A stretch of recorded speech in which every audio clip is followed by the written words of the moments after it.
आज आपको पढ़ाया जा रहा है class 10th math NCERT syllabus है।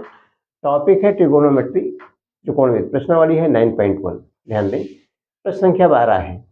देखिए, प्रश्न संख्या 12 से पहले के प्रश्नों के हल आपको पिछले वीडियो में बताए जा चुके हैं, सीरियलबद्ध आप लोग जाके देख सकते हैं। प्रश्न संख्या 12 है, 7 मीटर, ध्यान से सुनिए, 7 मीटर ऊंचे भवन के शिखर से एक केबल टावर के शिखर का उन्नयन कोण 60 अंश है। जब 7 मीटर ऊंचे भवन के शिखर से देखा जा रहा है, केबल टावर के शिखर का उन्नयन कोण 60 अंश है, इसका मतलब केबल टावर भवन से ज्यादा ऊंचा है।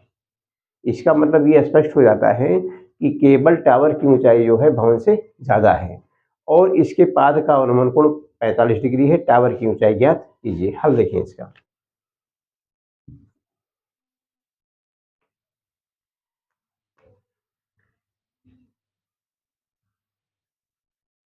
तो सबसे पहले हम भवन लेते हैं। ये भवन है और ये केबल टावर, इसकी ऊंचाई ज्यादा लेंगे।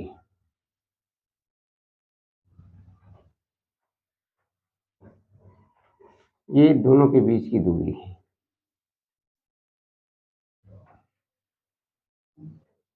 ठीक है, ये दोनों के बीच की दूरी है। देखिए, हमने ए बी, ये भवन की ऊंचाई ले ली जो कि 7 मीटर दिया गया है, और सी डी ये केबल टावर की ऊंचाई है। अब ध्यान दीजिए, ए बी भवन की ऊंचाई है और सी डी केबल टावर की ऊंचाई है। 7 मीटर ऊंचे भवन के शिखर से एक केबल टावर के शिखर का उन्नयन कोण 60 अंश है। देखिए, ये आई साइट है, प्रेक्षक दृष्टि, मतलब आई साइट, ये आई साइट बोलते हैं क्षैतिज दृष्टि। बिल्कुल प्रेक्षक जब सामने देखें, ना नजरों को ऊपर करे और ना ही नीचे करे, तो इसे आई साइट बोलते हैं। और ये है प्रेक्षक दृष्टि, जो कि इस पर लंब होती है, perpendicular. A B C D E, ध्यान दें, जैसे हम ऐसे खड़े हैं, ध्यान दीजिए हमारी तरफ, हम ऐसे खड़े हैं, हम बिल्कुल सामने देखें स्ट्रेट, ये आई साइट है, ये प्रेक्षक दृष्टि कहलाती है। ना आंखों को ऊपर करें, ना आंखों को नीचे करें। ठीक है, तो ये ए ई यहाँ पर लंब है। और यहाँ से जब हम, ये शिखर है, इसको देखा जा रहा है, तो इसका एंगल ऑफ एलिवेशन 60 डिग्री है। तो ध्यान दें जी।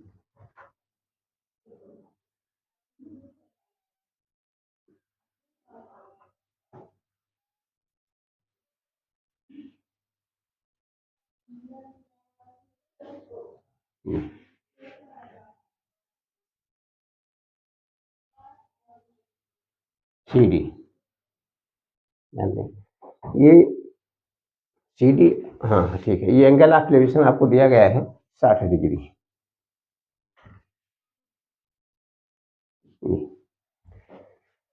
और इसके पाद का अनुमान कोण 45 डिग्री है। ये देखिए, या फिगर क्या कर दें, मैं देखिए थोड़ा सा, चलो कोई दिक्कत नहीं है।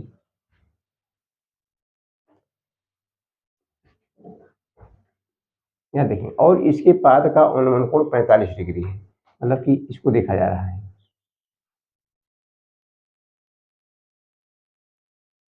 यहाँ देखिए, अनुमान कोण कब बनता है, जब हम ऊपर से नीचे की ओर देखते हैं। ऊपर से नीचे की ओर देखते हैं, यानी ये हमारी आई साइट है, और आंखों को नीचे नीचे की ओर हम देखते हैं, तो ये कोण जो आपका बन रहा है, ये 45 डिग्री है। कह रहे हैं टावर की ऊंचाई ज्ञात कीजिए। ठीक है, तो ठीक है, शुरू करते हैं। देखें, ऊपरी चित्र में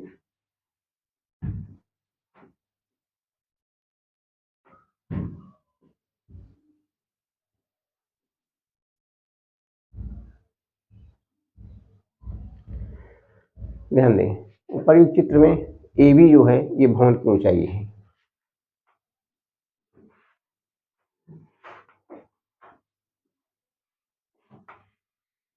ए बी भवन की ऊंचाई है, और साथ में ये दिया गया है कि 7 मीटर ऊंचा भवन है, तथा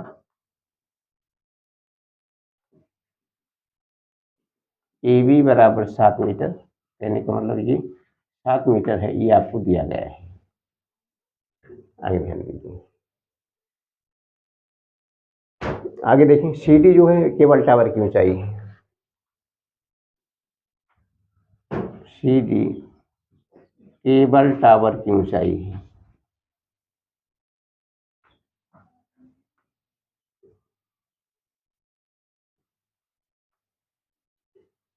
केबल टावर की ऊंचाई है तथा सी डी क्वेश्चन मार्क है। ध्यान दें, पुनः ध्यान दें हमारी बात पर। 7 मीटर ऊंचे भवन की शिखर से एक केबल टावर की शिखर का उन्नयन कोण 60 डिग्री है और इसके पाद का अवनमन कोण 45 डिग्री है। टावर की ऊंचाई ज्ञात कीजिए।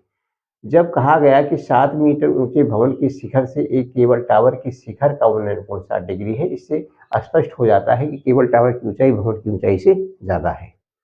तो आप देख सकते हैं ये ए बी, ये भवन की ऊंचाई है, बी भवन का आधार है और ए भवन का शिखर है।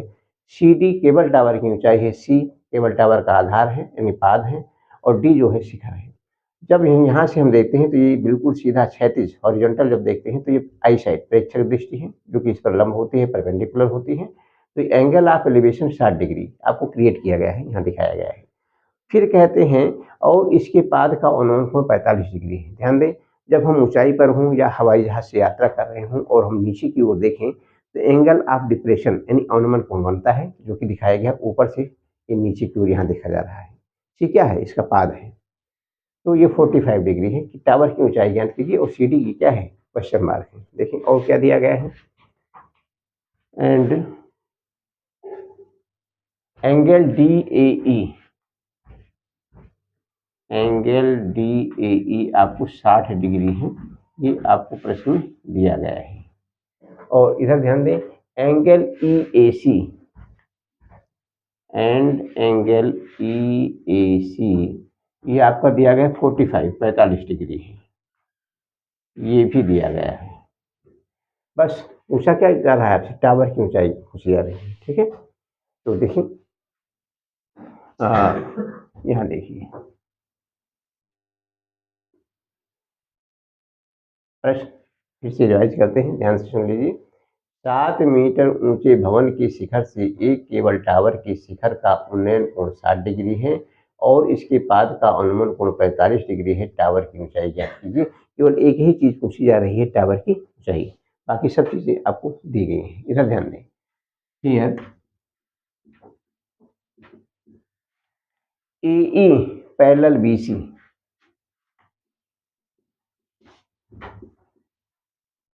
A E parallel B C, ध्यान दें ये कोण आपका 90 डिग्री है और इधर ये कोण भी आपका 90 डिग्री है, ये 90 है बच्चों, ये आपका 90 डिग्री है। और एंगल सी जो आप देख सकते हैं ना, टी सी बी, ये भी आपका 90 डिग्री है। यहाँ लिख देते हैं and angle D C B, D C B ये बी है,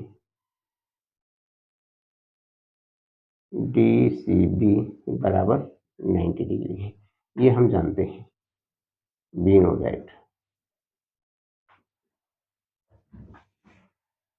ठीक है, केबल टावर बिल्कुल वर्टिकल लिया जाएगा इसी। अब देख सकते हैं ये भी कोण 90, ये भी कोण 90। तो अगर देखिए क्रमागत अंतःकोण बराबर नहीं होते लेकिन उनका योगफल 180 होता है। अगर क्रमागत ये कॉन्सिक्यूटिव इंटीरियर एंगल्स का योग अगर 180 आ रहा है, इसका मतलब ये दो समांतर, दो पैरेलल लाइंस के बीच बनते हैं। दो पैरेलल लाइंस को अगर कोई रेखा मिलाए तो ये देखें, ये कोण 90 है, ये कोण 90 है, अगर दो कोणों का योग दो पैरेलल लाइंस के बीच 180 हो जाता है, इसका मतलब वो कॉन्सिक्यूटिव इंटीरियर एंगल्स हैं। क्रमागत अंतःकोण का योगफल कितना होता है, 180। तो इसका मतलब ए ई क्या है और बी सी पैरेलल है, A E parallel B C, because A E parallel B C, यहाँ पर लिख दीजिए, आपको दिखा दें, बिकॉज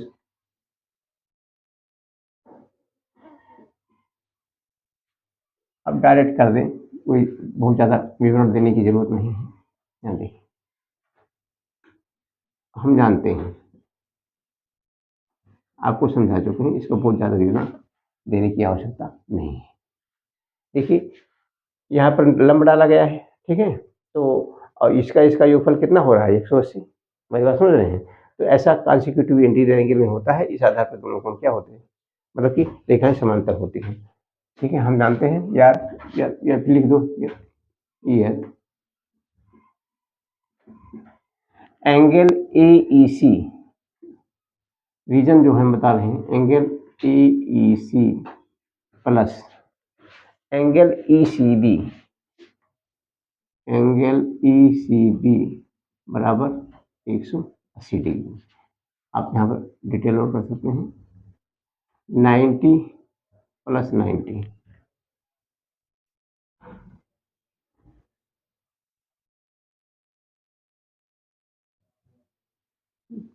ये भी 90 है और वो भी 90 है, ये बराबर हो गया 180। बिकॉज यहाँ पर हियर करके बिकॉज का रीजन दे ही दिया गया।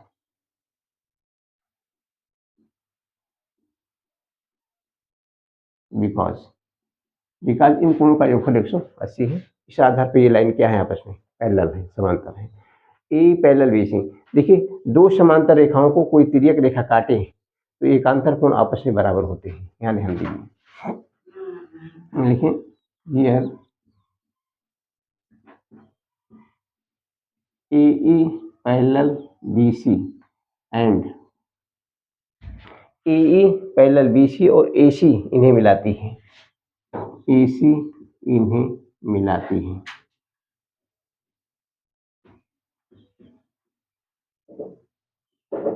दो समांतर रेखाओं को कोई तिर्यक रेखा काटे या मिलाए तो एकांतर कोण आपस में बराबर होते हैं। डियर फॉर इन्हें मिलाती है, इसलिए कोण EAC ये बराबर हो जाएगा कोण ACB, कोण ACB बराबर, ध्यान दें कोण EAC आपका 45 डिग्री है, तो ये हो जाएगा 45 डिग्री। यहाँ पर लिखें एकांतर कोण है।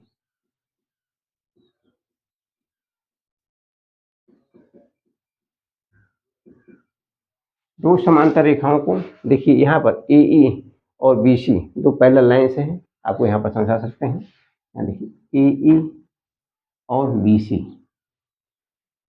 यहाँ AE और BC ये पैरेलल लाइंस हैं और इनको AC मिलाती है। आपको समझाने के लिए दो समांतर AE समांतर BC ये दोनों समांतर रेखाएं हैं और AC इन्हें मिलाती हैं। दो समांतर रेखाओं को कोई तिर्यक रेखा काटे या मिलाए तो एकांतर कोण आपस में बराबर होते हैं। ये कोण और ये कोण आपस में क्या होते हैं, बराबर होते हैं, वो आपको दिखा दिया गया है। आगे देखिए, तो ये भी कोण आपका हो गया 45 डिग्री, ये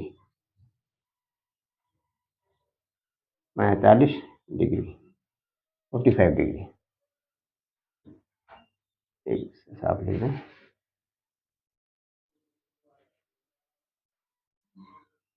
ये आपका हो जाएगा 45 डिग्री। आगे देखिए अब हम लिखते हैं त्रिभुज ACB में, ध्यान दें त्रिभुज ACB में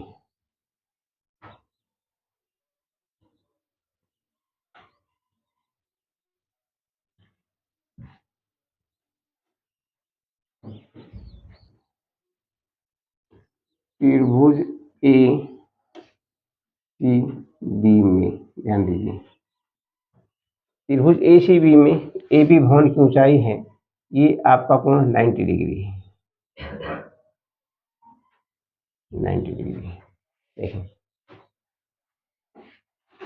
कि कोण ABC ये आपका B है,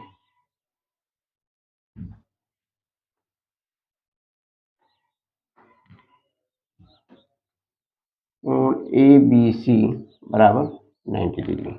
देखिए अब हम ले रहे हैं tan 45 डिग्री बराबर, देखिए tan 45 डिग्री बराबर होता है tan थीटा बराबर बताया गया है आपको लंब बटे आधार। लंब मतलब परपेंडिकुलर, आधार का मतलब बेस। जिस पार्टिकुलर एंगल 45 को देख रहे हैं इसके ठीक सामने को जहाँ लंब है, ये भी लंब है, आधार है BC, अर्थात tan 45 डिग्री बराबर, ज़्यादा दूर लिखते हैं, tan 45 डिग्री बराबर आपका आया AB बटा BC। tan 45 का मान 1 होता है। AB आपका 7 मीटर दिया गया है, 7 बटा BC। एक को हम 1 बटा 1 लिख सकते हैं बराबर 7 बटा BC, क्रॉस मल्टीप्लाई BC का गुणा 1 में और 7 का गुणा भी 1 में, ये आपका BC हो गया और ये हो गया 7 मीटर, चाहे लिखें 7 मीटर। तो आपका BC आ गया। ठीक है, आगे देखें, यहाँ देख सकते हैं आप AB और EC बराबर है। क्लियर? आपको चीज बताएं, AB बराबर EC बराबर 7 मीटर, ये हम नो दैट।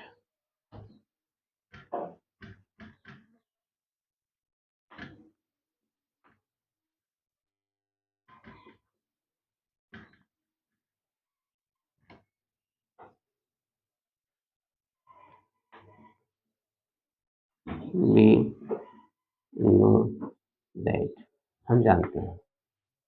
आगे देखिए,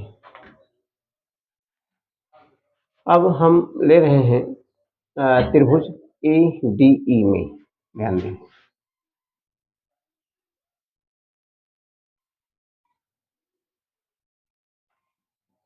त्रिभुज ADE में कोण DEA बराबर 90 डिग्री है।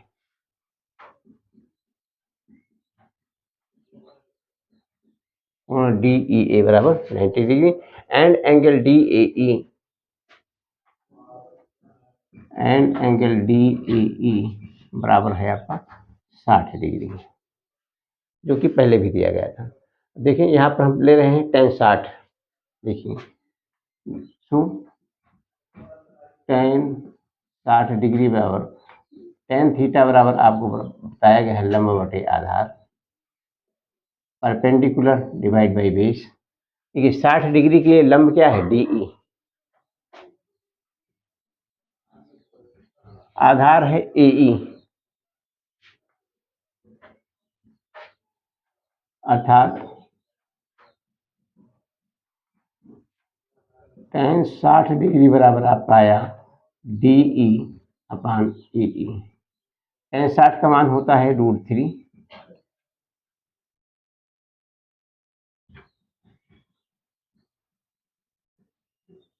देखिए tan 60 का मान होता है √3 बराबर DE अज्ञात है बटे AE बराबर है BC, AE बराबर है BC। यहाँ लिख दो, चूंकि AE बराबर BC, ध्यान दें AE और BC आपस में बराबर है। ठीक है, बी नो दैट, ठीक है, ये हम जानते हैं। यहाँ लिख दीजिए AE, हाँ AE बराबर BC, बी नो दैट हम जानते हैं। आगे देखिए, √3 को √3 बटा 1 लिख सकते हैं। DE अननोन है, BC 7 मीटर निकल उठा है, ये क्रॉस मल्टीप्लाई करें DE का गुणा 1 में और 7 का गुणा √3 में, देयरफॉर DE बराबर हो गया 7√3 मीटर।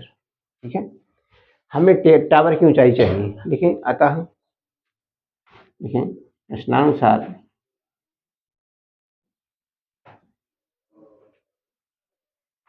केबल टावर की ऊंचाई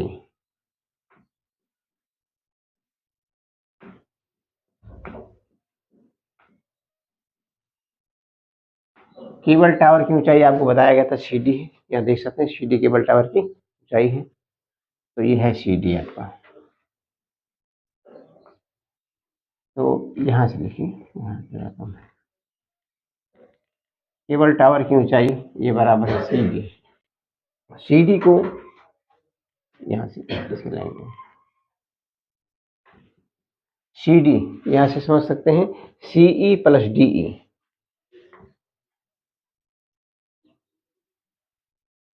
इस चित्र में आप देख सकते हैं CD बराबर है CE प्लस DE, इसको हम ऐसा लिख सकते हैं।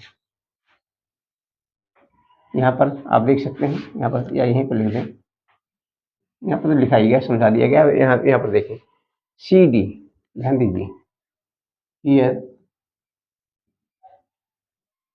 CD आप देख सकते हैं CD यहाँ से यहाँ तक है, इसको हम लिख सकते हैं CE। CE यहाँ से यहाँ तक हो गया प्लस ED, चाहे ED लिखें चाहे DE लिखें, इससे कोई फर्क नहीं पड़ता। जैसे CE है इसे हम DE लिखें, इस बात से कोई फर्क नहीं पड़ता, चाहे ED लिखें या DE लिखें। अब देखिए आगे, तो CE बराबर AB लिखा गया था अभी आपको, CE बराबर AB है, कहाँ गया, देखें CE जो है, ध्यान दें CE बराबर AB और प्लस ये B है बच्चों, प्लस DE।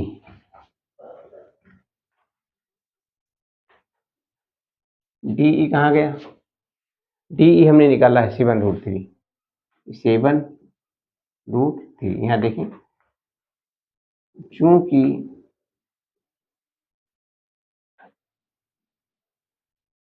CE बराबर है AB के, ठीक है, यहाँ पर बड़ा ब्रैकेट लगा दीजिए।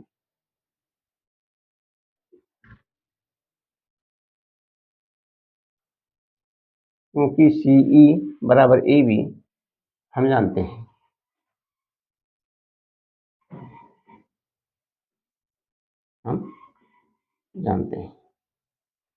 आगे देखें AB ऑलरेडी 7 मीटर दिया गया था, प्लस ये 7 है बच्चों, 7√3, ये 7। अब देखिए इन दोनों में कॉमन क्या है, 7, तो कॉमन लेने का मतलब भाग देना होता है। 7 से 7 में भाग देंगे 1 आएगा, 7√3 में भाग देंगे तो केवल √3 आएगा, ये तो इतना मीटर। हम ऐसे भी लिख सकते हैं, बराबर इसको हम लिख सकते हैं 7 प्लस √3 मीटर, हम ऐसा भी लिख सकते हैं, यहाँ उत्तर छोड़ सकते हैं।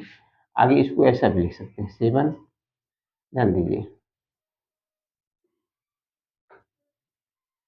√3 पहले लिख लें, 1 बाद में लिखें, ऐसा भी लिख सकते हैं 7√3 प्लस 1 मीटर, हम उत्तर यहाँ पर भी छोड़ सकते हैं। आगे देखें, आगे बढ़ाना चाहें तो ये है 1.732 और प्लस 1 मीटर, ये बराबर हो जाएगा 7।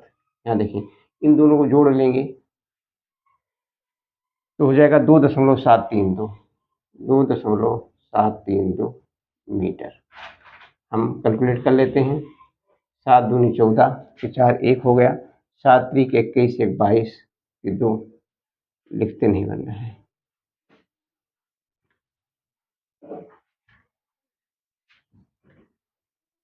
यहाँ देखिए 7 दूनी 14 के 4 1 हो गया, 7 त्रिक 21 1 22, 22 के 2 हासिल 2 हो गया, 7 7 49 2 51, 51 के 1 हासिल 5 हो गया, 7 दूनी 14 5 19, ये 19 हो गया।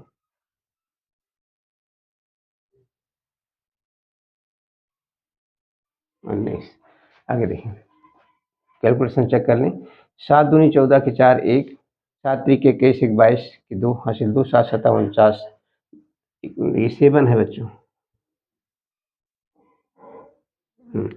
फिर से चेक करते हैं, 7 दूनी 14 के 4 1, 7 त्रिक 21 1 22 के 2 2 7 57 49 2 51 के 1 5 7 दूनी 14 5 19 इधर से 3 अंक बाद दशमलव लगा दीजिए। इतना मीटर ये आपको लगभग लिखना पड़ेगा, लगभग। तो आप उत्तर यहाँ पर भी छोड़ सकते हैं।